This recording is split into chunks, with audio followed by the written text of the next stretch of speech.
My son's teacher asked, "Why does your child know a language that was declared extinct by the CIA in 1987? Mrs. Pemberton stood in the doorway of her classroom holding a tablet showing a video of my 7-year-old son speaking words I didn't recognize. The afternoon sun cut through the windows behind her, making her gray hair look almost white. I'd come for a routine parent-teacher conference expecting to discuss Oliver's math grades or his tendency to daydream during reading time. Instead, she was playing me footage of my son speaking fluently in what sounded like a mix of clicks, tonal shifts, and guttural sounds that seemed impossible for a child's mouth to produce.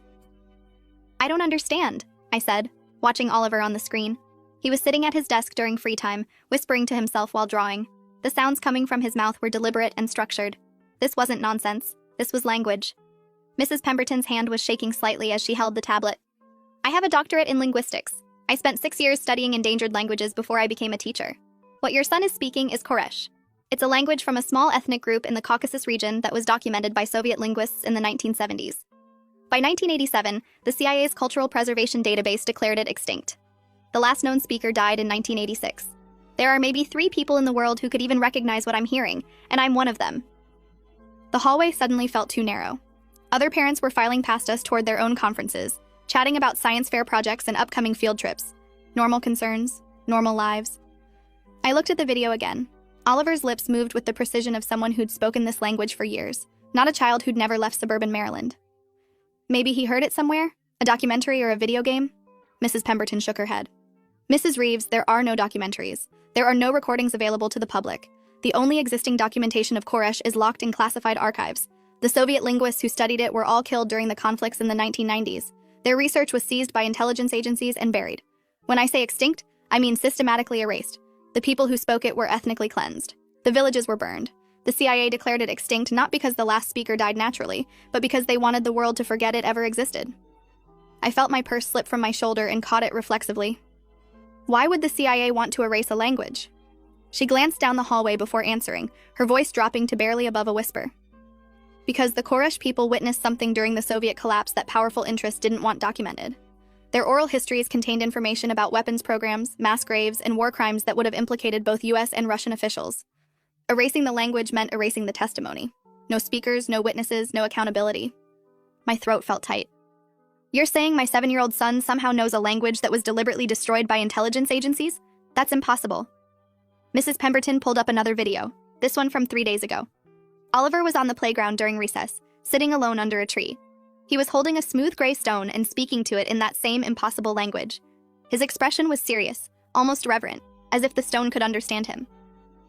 "I've been documenting this for 2 weeks. He speaks Koresh when he thinks no one is listening. He speaks it to objects, to himself, to the air. And it's not fragments or broken phrases. It's fluent, native-level fluent. The grammar is perfect. The tonal patterns are exact. Mrs. Reeves, I need to know where he learned this because if he's been exposed to materials that shouldn't exist, there could be serious implications." I wanted to laugh. I wanted to tell her she was mistaken, that my son was just making noises, that this was all a misunderstanding. But I'd seen the videos. I'd heard the complexity. And somewhere in the back of my mind, a memory was surfacing. My father's study. The one room in his house I'd never been allowed to enter as a child. The recordings he'd played late at night when he thought everyone was asleep. My father who'd died 6 months ago and left Oliver a locked trunk in his will. The drive home was a blur. I called my husband from the car and told him we needed to talk the moment I got back. Dennis was in the garage when I pulled in, organizing his fishing gear for a trip he'd planned next month. Normal life continuing in blissful ignorance while my world tilted sideways. "What's wrong?" he asked, seeing my face. I told him everything. The teacher's revelation, the extinct language, the CIA classification. He listened with growing confusion, then shook his head. "Babe, she's probably overreacting. Maybe Oliver learned some made-up language from a YouTube video. Kids do that. Remember when he tried to teach himself Klingon?"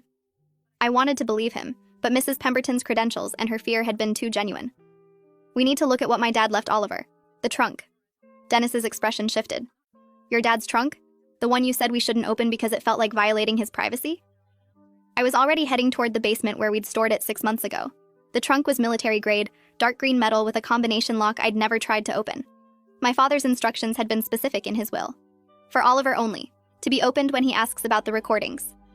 At the time, I'd thought it was just my father being cryptical. He'd always been secretive about his work as a translator for various government agencies. Now those words felt ominous. Dennis followed me down the basement stairs. "What recordings? Your dad never mentioned recordings to me." He'd mentioned them to me exactly once, when I was 16. I'd found him crying in his study late one night, a bottle of scotch empty on his desk, and foreign voices playing from speakers I couldn't see. When I'd asked what he was listening to, he'd looked at me with eyes I didn't recognize and said, "The voices of people who don't exist anymore, people I couldn't save." I'd left him there and never asked again. Now I wondered if those voices had been speaking Koresh. The trunk sat in the corner behind boxes of Christmas decorations. I'd avoided it for months, telling myself I was respecting my father's wishes, but truthfully, I'd been afraid of what I might find. My father's death had been sudden, a stroke at 72 while he was working in his study. The paramedics said he'd been dead for hours before my mother found him. His computer had been running, headphones still on his head, playing something she couldn't identify. She'd turned it off without listening. Dennis helped me drag the trunk into the light. "Do you know the combination?" I shook my head, but as I looked at the lock, muscle memory took over. My fingers moved to numbers before my conscious mind caught up. 3, 14, 87. My father's birth month, my birthday, and the year of his first child. The year I was born. The trunk clicked open. Inside were things that made no sense together. Digital audio recorders, dozens of them, all labeled with dates and codes. Photographs of people I didn't recognize, mostly older men and women with weathered faces, wearing traditional clothing I couldn't place. Maps marked with coordinates and notes in my father's handwriting. And at the bottom, a letter with my name on it in an envelope that had never been sealed. Dennis picked up one of the recorders. "What the hell was your dad into?" I opened the letter. My father's handwriting was shakier than I remembered, suggesting he'd written this near the end of his life. "Evelyn, if you're reading this, I'm gone and Oliver has started speaking Koresh. I knew this day would come. I've been playing the recordings for him since he was an infant. When you brought him to visit, when you left him with me for weekend babysitting, I would play them while he slept. Children's brains absorb languages differently than adults. By the time he's 7 or 8, he'll be fluent without consciously knowing why. I'm sorry for doing this without your consent, but I had no choice. The Koresh people didn't go extinct in 1987. 73 of them survived the purges. I helped hide them. I was part of a CIA operation that was supposed to extract and eliminate the remaining speakers to prevent them from testifying about what they'd witnessed. Instead, I turned. I got them out. I gave them new identities. I've spent 30 years protecting them from the people who want them dead. The recordings in this trunk are their oral histories, evidence of atrocities that powerful people need to stay buried. Oliver speaking Koresh makes him a living repository of a language the world thinks is extinct. When the wrong people find out, they'll come for him." My hands were numb. I read the letter twice, then 3 times, hoping the words would rearrange themselves into something that made sense. Dennis was staring at me with an expression caught between disbelief and horror. "This is insane. Your dad was a translator. He worked from home. He didn't run covert operations." I picked up one of the recorders and pressed play. A woman's voice filled the basement, speaking in the same language I'd heard Oliver use. The rhythm, the clicks, the tonal variations. It was unmistakably Koresh. Then the voice switched to accented English. "My name is Tamara Kovostova. I am 63 years old. I am the last of my family. In 1985, soldiers came to our village. They said we were spies because we could speak the old language, because our grandparents had written down what they saw during the war. They said our knowledge was dangerous. They killed everyone. I watched my children die. They would have killed me, but a man came. An American man who spoke our language badly but with kindness. He said he could save some of us if we agreed to never speak our language again, never tell our stories.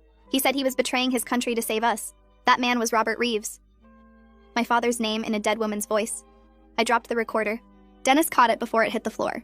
He turned it off and set it down gently. "Evelyn, we need to call someone. The police or the FBI or, I don't know, but we can't just sit on this." I shook my head, already pulling out my phone. My father's letter says when the wrong people find out. That means they don't know yet. But Mrs. Pemberton does. She recognized the language. She has videos of Oliver speaking it. If she tells anyone or if she's already told someone, we're in danger. My call to Mrs. Pemberton went to voicemail. I left a message asking her to call me immediately, that we needed to discuss Oliver's situation privately. Then I called the school directly. The secretary told me Mrs. Pemberton had left early, saying she had a family emergency. She'd taken her personal belongings and wouldn't be back until Monday. That was 3 days away. I felt ice water in my veins. Mrs. Pemberton had recognized an extinct language, documented it for 2 weeks, and then suddenly left with all her belongings hours after showing me the evidence. Either she was scared, or she was reporting to someone. Dennis grabbed my arm. "We need to get Oliver out of school, right now." We drove back to the elementary school in record time. Oliver was in after-school care, playing with blocks in the gymnasium with 20 other kids. He looked up when he saw us and smiled, completely oblivious to the danger circling him. "Mom, can I show you what I built?" I forced a smile. "In the car, buddy. We're going home early today." The aftercare supervisor looked puzzled but signed Oliver out without question. As we walked to the parking lot, I noticed a black sedan parked across the street with 2 men inside. They were watching the school entrance, watching us. Dennis saw them too. "Get in the car, now." We buckled Oliver in and pulled out quickly. The sedan followed us. It wasn't even subtle. They stayed 2 cars back, matching our speed exactly. Dennis took a random right turn. They followed. He took another turn, then another, trying to lose them in the suburban maze of our neighborhood. They stayed with us. "Dad, why are we going this way?" Oliver asked from the back seat. "This isn't how we go home." I turned to face him, keeping my voice calm. "Ollie, I need to ask you something important. The language you've been speaking at school, the one with the clicking sounds. Where did you learn it?" He looked confused. "What language? I don't speak another language." My heart sank. He didn't even know he was doing it. Mrs. Pemberton had been right. He'd absorbed Koresh so young, through my father's recordings, that it had become part of his unconscious linguistic repertoire. He was code switching without realizing it, his brain accessing a language database he didn't know he possessed. Dennis was driving faster now, heading for the highway. "We need to go somewhere public, the police station." I agreed, pulling out my phone to call 911. Before I could dial, the phone rang. Unknown number. Against every instinct, I answered. "Mrs. Reeves, my name is Colton Thorne. I'm with a private security division contracted by the federal government. We've been monitoring communications related to extinct language protocols. Your son was flagged when his teacher ran audio analysis through an academic database that pings our systems. We need to bring you in for a conversation." I hung up immediately. Dennis looked at me in the rearview mirror. "What?" Before I could answer, the sedan behind us accelerated, pulling alongside us at a red light. The passenger window rolled down. The man inside held up a badge that looked official, motioning for us to pull over. "Don't stop," I said. "Run the light." Dennis hesitated for half a second, then floored it. We blew through the intersection, horns blaring around us. The sedan followed, now openly pursuing. "Mom, what's happening?" Oliver's voice was scared now. I turned to him, trying to project calm I didn't feel. "Everything's fine, baby. We're just playing a game with those men behind us." My phone rang again. Same unknown number. I answered, putting it on speaker so Dennis could hear. Colton Thorne's voice was calm, almost bored. "Running is pointless. We have your license plate. We know where you live. We know where your husband works. We can make this very easy or very difficult. All we want is to understand how your son learned Koresh and ensure that knowledge doesn't spread. Pull over and let's have a civilized conversation." I kept my voice steady. "My father's letter said people want the Koresh speakers dead. You're not here to have a conversation. You're here to eliminate a security risk." A pause. Then Thorne's voice changed, losing the pretense of friendliness. "Your father was a traitor who sabotaged a legitimate national security operation. He hid witnesses to events that could damage crucial international relationships. Those relationships are more important than 73 refugees and a dead language. We allowed him to live because we believed the Koresh knowledge died with him. Now we discover he passed it to his grandson. That changes the equation." Dennis took a sharp turn into a shopping center parking lot, weaving between cars. The sedan followed but had to slow down due to pedestrians. We gained a few seconds. "What do you want from us?" I asked, watching the sedan catch up. "Your son's linguistic memory needs to be neutralized. There are pharmaceutical protocols that can disrupt language center development without causing permanent harm. He'll forget Koresh. He'll forget he ever knew it. You'll sign documentation agreeing to never discuss this matter. Your family goes back to normal life. Everyone wins. Except my son, who would have his brain chemically altered to erase knowledge he didn't even know he had. Except the 73 Koresh speakers my father had spent his life protecting, whose last connection to their heritage was about to be erased. Except the truth about whatever atrocities they'd witnessed." I hung up and turned to Dennis. "We need to find the survivors. My father's papers must have information about where he hid them." Dennis looked at me like I'd lost my mind. "Evelyn, we need to go to the police. These people are threatening to drug our son." I pulled out the maps from the trunk, which I'd grabbed before leaving the basement. "The police won't protect us from a federal security division. But if we find the Koresh survivors and go public with their stories, then harming Oliver becomes pointless. The knowledge won't be contained to him anymore. It'll be everywhere." The sedan was closing in again. Dennis made another random turn, buying us seconds. Oliver was crying now, scared by the chase he didn't understand. I wanted to comfort him, but was too focused on the maps spread across my lap. They showed locations across the United States, small towns, rural areas, places where refugees could disappear into American anonymity. My father had marked 7 locations with red X's. Coordinates, names, dates. I recognized one address, a farm in Montana that my father had owned for 30 years, supposedly as an investment property. He'd never let us visit. Now I understood why. It was a safe house. Dennis's phone rang. His sister. He put it on speaker while driving. "Hey, not a great time." She cut him off, voice frantic. "Dennis, there are men at our parents' house asking about you and Evelyn. They have badges, but Mom doesn't trust them. They're asking about Oliver. What's going on?" Thorne was moving faster than I'd expected, covering all bases, applying pressure on family. Classic intimidation tactics. I grabbed Dennis's phone. "Amy, tell your parents to leave. Go to a hotel and pay cash. Don't use credit cards. Don't tell anyone where you're going. We'll explain later. She started to protest, but Dennis interrupted. Amy, just do it, please. We hung up. The sedan was right behind us now, inches from our bumper. Thorne called again. I answered. We have teams moving on every member of your extended family. This ends when you pull over. Don't make this harder on yourselves. I felt rage replace fear. These people had killed an entire ethnic group to hide war crimes, erased their language, hunted the survivors for decades, and now were threatening my family. My father had betrayed his country to save 73 lives. Now I understood why. Because some oaths of allegiance matter less than basic human decency. You're not neutralizing my son, I said into the phone. You're not erasing what he knows, and you're not going to hide your crimes anymore. My father documented everything. Every atrocity, every name, every order. It's all on those recordings. The Koresh people know who gave the orders, who covered it up, who benefited. You want to drug my 7-year-old? Go ahead, but I'm going to make sure every news outlet in the country gets copies of those testimonies. Thorne's voice went cold. You're bluffing. You haven't had time to copy anything. He was right. I was bluffing. But he didn't know that. My father spent 30 years preparing for this moment. You think he didn't make redundant copies? You think he didn't establish dead man's switches? If anything happens to me or my family, everything goes public. Names, dates, evidence, your entire operation gets exposed. Silence on the other end. Then, pull over and let's negotiate. Dennis looked at me with wide eyes. He knew I was improvising, making up contingencies that didn't exist. But it was working. Thorne was hesitating. Drive to the airport, I told Dennis quietly. We're going to Montana. The airport made sense strategically. Public space, security cameras, crowds. Harder for Thorne's people to make a move without witnesses. We ditched our car in the long-term parking and ran for the terminal, Oliver clutching his backpack and asking questions we couldn't answer. The sedan pulled in behind us, but by the time the men got out, we were already inside the terminal. I bought 3 tickets to Montana using a credit card, knowing Thorne would see the transaction but not caring. He'd expect us to try to disappear. Instead, we were heading straight for what I hoped was still a functional safe house. The flight didn't leave for 2 hours. We stayed in the crowded food court, surrounded by travelers watching for Thorne's men. They were there, 2 of them, standing near the security checkpoint, watching but not approaching, waiting. My phone rang. Private number. Not Thorne this time. I answered cautiously. Mrs. Reeves, my name is Dr. Elise Korovin. I was a colleague of your father's. I need to speak with you urgently about the Koresh matter. Please don't hang up. Her voice had an accent I couldn't place. Eastern European, maybe. I kept my voice low. How do I know you're legitimate? She sighed. Your father's code name in the extraction operation was Shepherd. Mine was Sparrow. We worked together from 1987 to 1994, moving Koresh refugees to safety. I've been monitoring for any activation of your father's emergency protocols.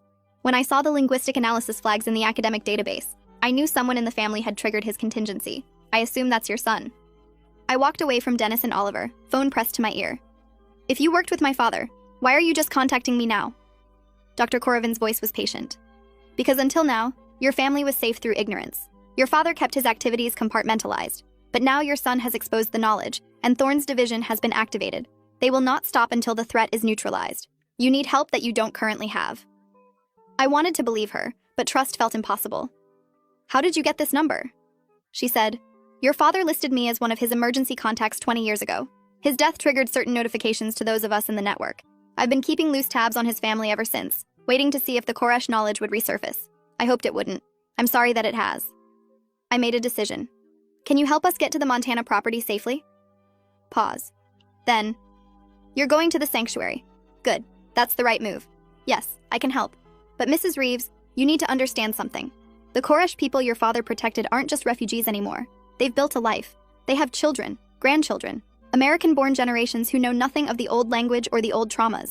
Going to the sanctuary means potentially exposing all of them. Are you prepared for that responsibility? I looked at Oliver, who was eating French fries with Dennis, trying to be brave. They're coming for my son. I don't have a choice, Dr. Korovin said. Then I'll meet you in Montana. I'll text you coordinates for a meeting point. And Mrs. Reeves, don't trust anyone who approaches you claiming to be from official agencies. Thorne's people have infiltrated multiple levels of law enforcement. The only people you can trust are those who knew your father and the password. When you get to the sanctuary, tell them Shepherd sent you and give them the phrase, "The Valley remembers." The flight to Montana was tense. Thorne's men were on the same plane, seated rows behind us. They made no attempt to hide their presence. The message was clear. We couldn't run. They would follow us anywhere. Oliver fell asleep against my shoulder, exhausted by fear and confusion he couldn't articulate. Dennis held my hand across the armrest, neither of us speaking. What was there to say? Our normal life had detonated in a single afternoon. When we landed in Montana, it was nearly midnight. The airport was small, just a few gates and a single baggage claim. Thorne's men followed us out to the rental car area. I expected them to make a move, but they just watched as we got into our rental vehicle and drove away. They knew where we were going, or thought they did. The coordinates Dr. Corrivan had sent led to a truck stop 40 miles outside the airport. I drove while Dennis held Oliver in the back seat, the boy finally sleeping soundly. The Montana darkness was complete. No streetlights, just highway and stars. We pulled into the truck stop at 1 a.m. A woman in her 60s with silver hair and sharp eyes was sitting at a corner booth. She raised her coffee cup slightly when we entered. Dr. Corrivan. We slid into the booth across from her. She studied Oliver's sleeping face with an expression I couldn't read. He looks like Robert. Your father was a good man, stubborn and reckless, but good. I was too tired for pleasantries. Where's the sanctuary? How do we get there safely? Dr. Corrivan pulled out a printed map, not digital. Thorne's people are tracking your phones, your credit cards, your rental car. They'll follow you to the sanctuary and then they'll have everyone in one place. That's what they want. A clean sweep. Eliminate all the loose ends at once. Dennis leaned forward. So what do we do? Dr. Corrivan's smile was sharp. We split up. You take your son and this vehicle and drive to these coordinates. It's a cabin where you can stay safely for a few days. Meanwhile, I'll drive your rental car to the sanctuary and let Thorne's people follow me. They'll think they've tracked you to the location. It'll buy us time to warn the Koresh community and implement evacuation protocols. I felt something loosen in my chest. You'd do that? Put yourself at risk for people you barely know? She shook her head. I'm not doing it for you. I'm doing it for Robert and for the 73 people we saved. Your father died protecting their secret. I won't let his sacrifice be wasted. Besides, Thorne's people won't harm me immediately. They'll want to interrogate me, find out what I know. That gives you a 72-hour head start. She slid a key across the table. This is for a vehicle parked behind the truck stop. An old pickup truck registered to a false identity. Use it. The cabin has supplies and secure communication equipment. Once you're there, contact this number. It's a lawyer your father worked with who specializes in classified information disclosure. His name is Bernard Ashby. He's been holding sealed documents for 20 years waiting for this moment. Tell him Shepard has died and the sanctuary is compromised. He'll know what to do. I took the key with shaking hands. I don't know how to thank you. Dr. Corrivan stood, picking up our rental car keys. Thank me by keeping your son alive. He's the last bridge between the modern world and the Koresh language. If he survives, their culture survives. That's all that matters. We switched vehicles in the dark parking lot behind the truck stop. The old pickup was a weathered Ford that looked like it hadn't run in years, but the engine turned over smoothly. Dennis drove this time while I held Oliver, who'd woken briefly during the transfer before falling back asleep. The cabin was another hour into the mountains, accessed by a dirt road that would have been easy to miss if we hadn't been looking for it. The structure was small but well-maintained, clearly used regularly. Inside were supplies, food, water, medical equipment, and a sophisticated radio setup that looked military-grade. There was also a laptop with a satellite internet connection. I booted it up while Dennis carried Oliver to one of the bedrooms. The desktop had a single folder labeled, "For Evelyn." Inside were audio files, hundreds of them. My father's voice explaining everything. The 1985 massacres in the Caucasus region. The Soviet-US joint operation to eliminate witnesses to illegal weapons testing on civilian populations.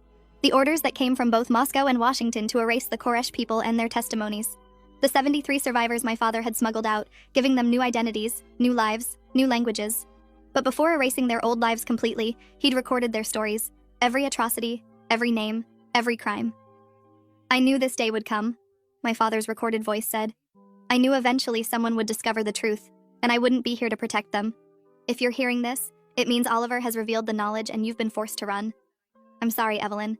I'm sorry for making your son a target, but I couldn't let their stories die. I couldn't let the world forget what was done to them. I listened to hours of testimony while Dennis slept in a chair by the window, keeping watch.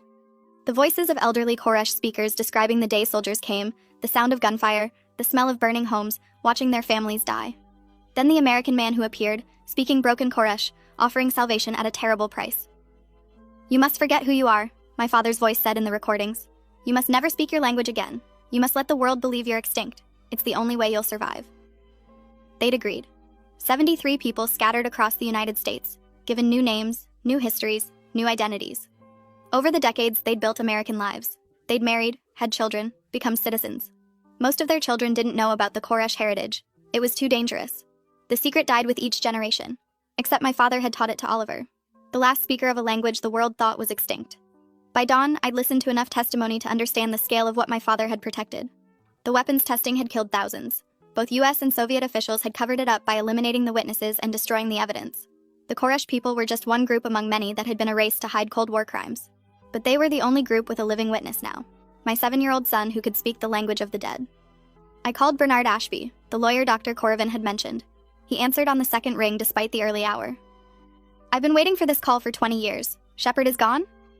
I confirmed my father's death and the situation with Oliver and Thorne's division. Ashby listened in silence, then said, Robert prepared for this. He gave me documents that were to be released upon specific conditions. 1. His death. 2. Any attempt to harm his family. 3. Discovery of the Koresh knowledge. You've triggered all 3. I have authorization to release everything to a list of journalists, prosecutors, and international human rights organizations. Once I push the button, it can't be stopped. I thought about Oliver sleeping in the next room, about the 73 Koresh people living quiet American lives, about my father's 30-year commitment to protecting them. If you release the documents, what happens to the survivors? Will they be safe? Ashby's voice was careful. They'll be exposed, yes. Their identities will become known, but exposure might be their best protection. Once their stories are public, harming them becomes counterproductive. The crimes are out there, the responsible parties are identified, and the witnesses are known. Thorne's people lose the incentive to eliminate them because elimination won't contain the damage anymore. It was the same logic I'd used when bluffing to Thorne. Spread the knowledge so widely that silencing the source becomes pointless. Do it, I said. Release everything, Ashby said. Mrs. Reeves, once this goes public, your life changes permanently. Your family will be at the center of an international scandal. There will be trials, investigations, media attention. You'll be protected, but you'll never be anonymous again. Are you certain? I looked at Oliver's drawings on the wall from earlier that night. Crayon pictures of trucks and dinosaurs, a normal child who'd been turned into a weapon without his knowledge or consent. I thought about the Koresh people my father had saved, who'd lived in silence for decades. I thought about the governments that had murdered thousands and erased their histories. I'm certain, I said. Do it now. Ashby said, I'll begin the releases within the hour. You should prepare for significant attention. I'll send federal marshals to your location to provide protection. Expect them within 3 hours. In the meantime, stay where you are and don't communicate with anyone else. After hanging up, I woke Dennis and explained what I'd done. He was quiet for a long moment, processing. So that's it? We just blew up our entire lives? I nodded. Yes, but we kept Oliver safe, and we gave the Koresh people justice. He rubbed his face exhausted. I hope you're right. I hope your father's documents are as damning as everyone thinks, because if they're not, we just made ourselves targets for nothing. An hour later, my phone started exploding with calls from news outlets, blocked numbers, and contacts I hadn't heard from in years. The story was breaking. Major news organizations were running headlines about Cold War cover-ups, ethnic cleansing, and classified documents proving U.S. involvement in atrocities. My father's name was mentioned repeatedly as the whistleblower who'd spent 30 years protecting witnesses. The Koresh people were being interviewed, their American lives documented alongside their refugee origins. 73 survivors telling their stories to the world. By noon, the cabin was surrounded by federal marshals providing protection. News helicopters circled overhead trying to get footage. A temporary no-fly zone was established. Bernard Ashby called to say 3 senators were demanding immediate investigations and that the Attorney General had opened a formal inquiry. Thorne's division was being shut down pending review. Dennis and I stood on the cabin's porch watching the chaos, Oliver between us holding both our hands. He didn't understand what was happening, just that suddenly lots of people cared about the language his grandpa had taught him in his sleep. Mom, are we in trouble? He asked. I knelt down to his eye level. No, baby, we're not in trouble. We just helped tell an important story that a lot of people didn't want told. Sometimes doing the right thing makes powerful people angry. He considered this, then asked, Did Grandpa do the right thing? I felt tears burning. Yes, Grandpa did the right thing, and now we have to keep doing it. Over the next weeks, the story consumed national media. The testimonies my father had recorded were released in full. Names of officials, both US and Soviet, were made public. International tribunals were convened. Criminal investigations opened across multiple countries. The 73 Koresh survivors became symbols of resistance, people who'd lost everything but survived to tell the truth. Oliver became known as the boy who spoke the extinct language, the living bridge between genocide and justice. Linguists wanted to study him. The Koresh community embraced him as one of their own, even though he was American-born. He didn't fully understand his role, but he understood that the language his grandpa had given him was important, that it meant something. Thorne and 4 members of his division were arrested on charges ranging from conspiracy to threatening a minor. The cases would take years to prosecute fully, but the arrests sent a message. The cover-up was over. Dr. Corrivan visited us once the initial chaos settled. She brought gifts from the Koresh families, traditional items they'd kept hidden for decades. She told Oliver stories about his grandfather, about the brave thing he'd done saving people nobody else would save. Mrs. Pemberton reached out through the school district, apologizing for triggering the crisis, but saying she'd known she had no choice. When she'd recognized Koresh, She'd felt obligated to report it through academic channels, not realizing those channels were monitored by intelligence agencies. She'd been terrified when she learned what she'd set in motion. I forgave her. She'd been following her conscience, same as my father, same as me. The school held an assembly about the Koresh people, turning Oliver's crisis into an educational opportunity. Other students learned about extinct languages, ethnic cleansing, and the importance of protecting witnesses to historical atrocities. Oliver gave a short presentation, speaking a few phrases in Koresh that had been rehearsed with surviving elders. The gymnasium erupted in applause. He'd gone from being weird to being special. My father's name was cleared posthumously. He received honors from human rights organizations, linguistic preservation societies, and refugee advocacy groups. A scholarship was established in his name at the university where Dr. Korovin taught. Streets in several Koresh survivor communities were renamed after him. The man who'd lived in secret, in shame, in fear for 30 years became a hero. I wished he'd lived to see it. Dennis and I testified before congressional committees about Thorne's threats and the pharmaceutical protocols they'd wanted to use on Oliver. The testimony led to policy changes around how intelligence agencies handled linguistic and cultural information. New protections were established for witnesses and refugees. It wasn't enough to undo the damage, but it was something. 2 years after Mrs. Pemberton asked me why my child knew an extinct language, I stood in a community center in Montana watching Oliver teach Koresh phrases to a dozen children. Some were descendants of survivors. Others were just local kids interested in learning. The language that was supposed to die was experiencing a resurrection. Linguists were documenting it properly. Educational materials were being developed. The Koresh people were reclaiming their heritage after 40 years of forced silence. Oliver, now 9, spoke Koresh fluently and without self-consciousness. He'd become the face of linguistic preservation, appearing in documentaries and giving talks at universities. He didn't remember being scared that day we ran from Thorne's people. He just remembered that his grandpa had given him something important, something worth protecting. I thought about my father often, about the choices he'd made, the secrets he'd kept, the burden he'd carried alone for decades. I understood now why he'd been crying that night when I was 16, listening to voices of people who didn't exist anymore. He'd been mourning the ones he couldn't save while protecting the ones he could. I wished I could tell him that his sacrifice hadn't been wasted, that the Koresh people were safe now, that their stories had brought justice. But he was gone, and all I had were the recordings and the knowledge that he'd trusted me to finish what he started. As Oliver laughed with the other children, speaking a language that shouldn't exist, I felt my father's presence. Not literally, but in the continuation of his work, in the survival of the people he'd saved, in the grandson who carried their words forward into a future where extinction was no longer inevitable. The valley remembered, and now the world remembered too. If you enjoyed this, you'll definitely want to see the next ones too. So subscribe now and let me know your take in the comments. Story number 1. I found out that my parents secretly had a college fund for me. They spent it on my brother's third wedding. I worked 3 jobs through college. Every morning I open the coffee shop at 5 a.m., go to classes, then wait tables until midnight weekends. I stocked shelves at the grocery store. My parents always said they wish they could help, but money was tight. They watched me eat rice and beans for the fifth day straight and say they were proud of how independent I was. My older brother Keith never went to college. He got married at 20 to his high school girlfriend, divorced at 22, married again at 24, divorced at 27, then got engaged again at 29. My parents paid for all of it. They said Keith needed more support because he didn't have a degree like I was getting. Made sense at the time. I graduated with $30,000 in loans, but I had my degree, got a decent job at an accounting firm, started paying everything down, moved into my own place. Life was tight, but I was managing.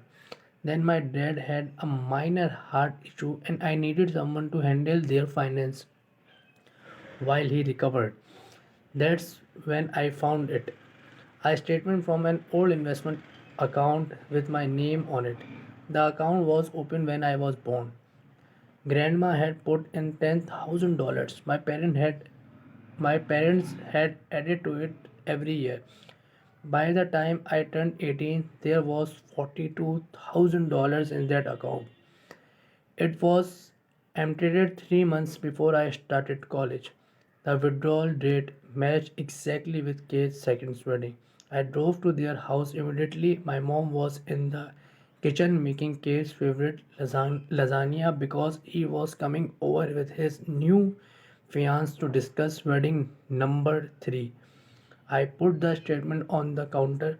Mom looked at it and said it wasn't what it looked like. I asked what it looked like then. She said that money was family money and Kate needed it more. Dad came in the back, backed her up. He said I was doing fine on my own and Kate struggled with relationship. So he needed their financial support. I asked if they thought about telling me while I was working 60 hours a week to pay for textbook. My mom said I was being selfish. Kate showed up with his fiance Ashley right then. She was already talking about their destination's wedding plans. Kate saw the statement and immediately said that money was promised to him anyway because he was the oldest. Ashley started talking about how unfair it was that I was trying to take money from their special day.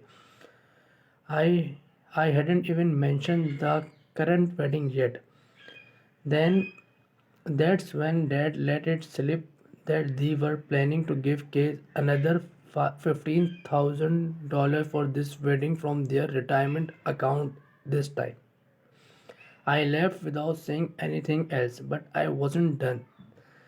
See, Kate owned a small construction business. He always bragged about how successful he was.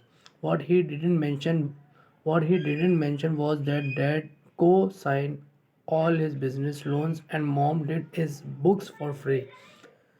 I knew this because Mom would complain about doing his paperwork while I was studying for my CPA exam.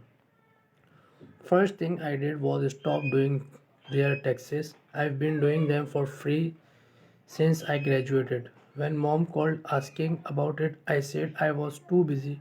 She said I owed them for raising me. I said they owe me $42,000 for my education. She hung up. Then I started charging Kate's market rate for any accounting advice. He called me screaming when he got my invoice for renewing his quarterly reports. I told him successful business pay for professional services. He said I was tearing the family apart. Next, I made sure I was conventionally unavailable every time they needed something. Dad needed a ride to his cardiology appointment during my work hours. Sorry, can't leave the office. Mom needed help setting up online banking. Maybe Kate can can help since he got my college fund. The best part was Thanksgiving. They always hosted and I always brought three dishes plus dessert. This year I showed up with a store bought pea.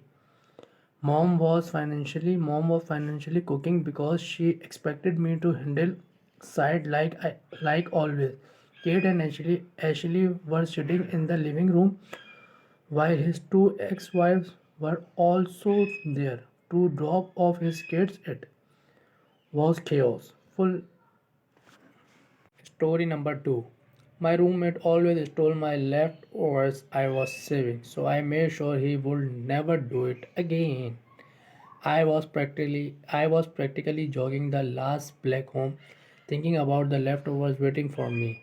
Braised chicken, buttery rice, roasted vegetables. I've been thinking about them all day.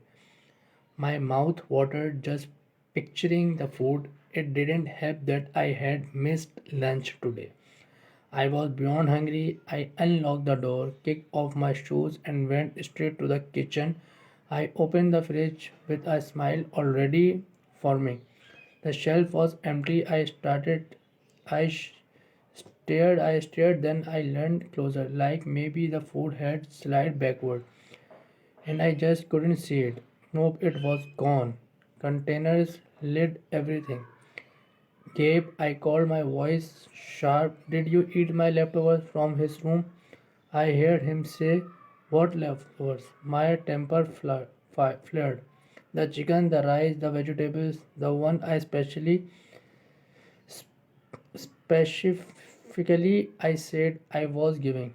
He appeared in the doorway, wiping his mouth with the back of his hand. Oh, those. Yeah, I had a little. A little, I said. The entire container is gone. He shrugged. I was hungry. His en- entitlement was just too much. It wouldn't be such a big deal if it was a one time thing, but it wasn't. There was the time he ate my lunch meal prep and said I thought it was communal, or the time he finished my rice, my ice cream and said you shouldn't keep sweets around anyway. And then my drunk my expensive juice and told me you can just buy more. Every time I confronted him, he smiled, apologized vaguely, and didn't again, and did it again. No replacement, no permission, just entitlement. I told you, I said slowly that I was saving that. Relax, Gab said. You are acting like it's a crime. That night I went out again. I bought replacements, chicken pasta, salad, brownies, soup, normal food. Nothing suspicious. On the way home, I stopped at that pharmacy and picked up something mild, legal, and clearly labeled as a digestive aid. I didn't leave a note and I didn't warm him. I just mixed it quietly into each dish. Not a Not a lot, just enough that eating everything would be a mistake. I put the containers in the fridge, labeled them my food do not eat. Then I waited. The next day I stayed in my room listening. The apartment was quiet. Then I heard the fridge open very slowly, a pause, then the soft sound of a lid being lifted. I held my breath. A few minutes later, Gabby padded back to his room, thinking He's gotten away with it again. 10 minutes passed, then I heard then much louder, oh no. His door flew open. He said, a nervous laugh in his voice. Did you put something weird in the food? I stepped into the halfway. Why my stomach feels active?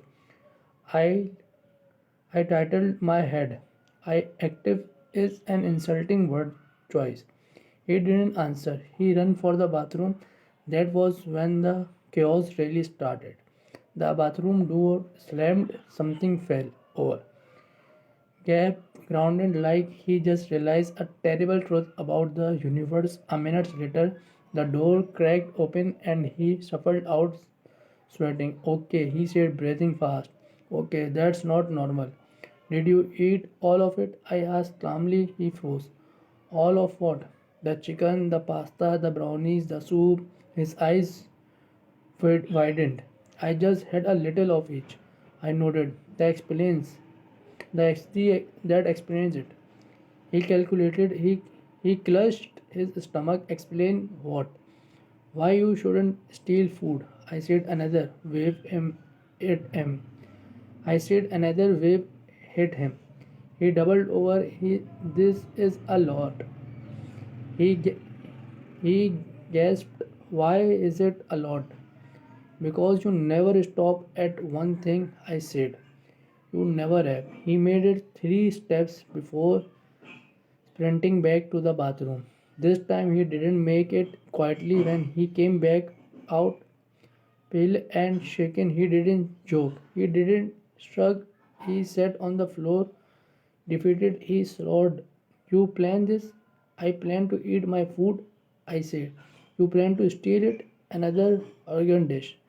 Another door slam, but the end of the night, Gabe couldn't even look at the fridge.